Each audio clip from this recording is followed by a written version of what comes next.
Magandang araw po sa inyong lahat. Welcome po ulit sa channel.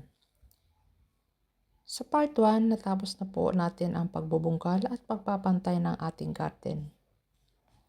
Ngayon naman po ay part 2 kung saan sisimulan na natin ang pagdidilig ng lupa at pagtatanim ng punla ng mustasa.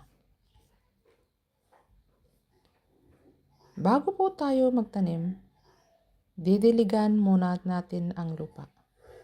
Matigas po pa po kasi ang lupa, kaya kailangan muna natin itong palambutin.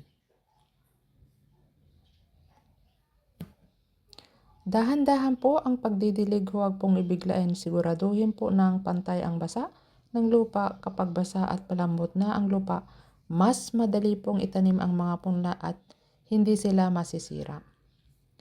Ngayon po ay ihanda na natin ang mga punla ng mustasa. Ito po ang mga mustasa na pinatubo ko muna bago itanim. Siguraduhin po ng maayos ang ugat at hindi napuputol. Hawakan po ng maingat para hindi masira ang mga punla. Simulan na po natin ang pagtatanim. Gumawa po ng maliit na butas sa lupa. Sapat lang para sa ugat ng punla. Ipikal mo nga ipikal atan tapno ako. Nabubulol ako sa pagsasalita ko sa Tagalog. Malbalbalin kit Ilocanohik lang ko man ora Ilocano kit mabulbulol na. Yan, inano-ano ko niyan sa yung itak para madali lang magtanim. Ilagay po ang punla sa butas at tabunan ng lupa.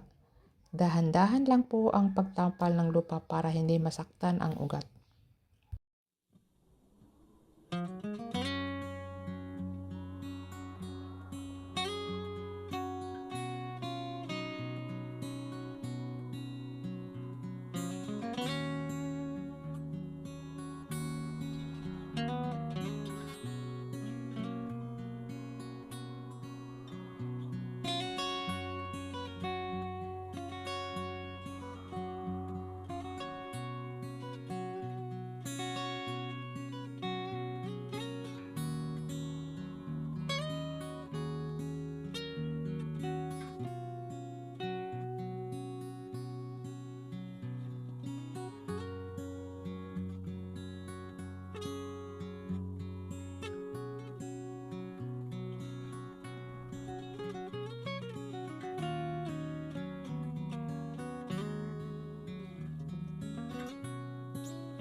So ayan na yung aking mga tinanim. Mag-iwan po ng tamang pagitan sa bawat tanim para may espasyo silang lumaki. Yan, may distansya ang aking pagtatanim dyan para paglaki nila ay makahinga sila. Makahinga daw. Oo, para naman tao yan eh. 'Di ba?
Pagkatapos po itanim ang mga punla, didiligan po natin ulit ang lupa.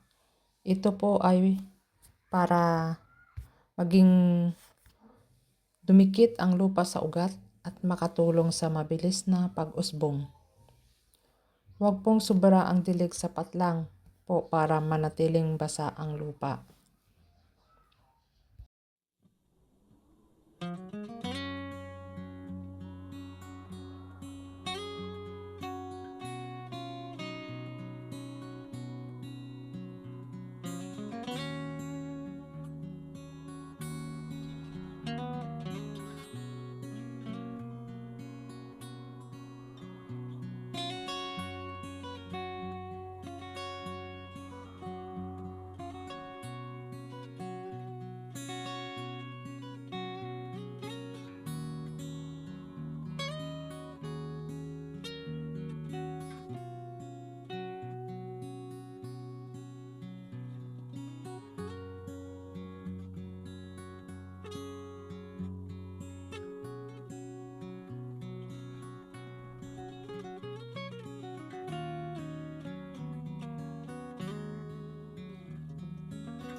Ayan po, tapos na po natin itanim ang ating mga punla ng mustasa.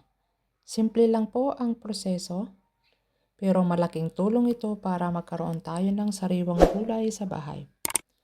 Maraming salamat po sa panonood.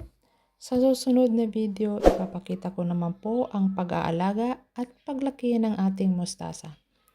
Hanggang sa muli at ingat po kayo palagi.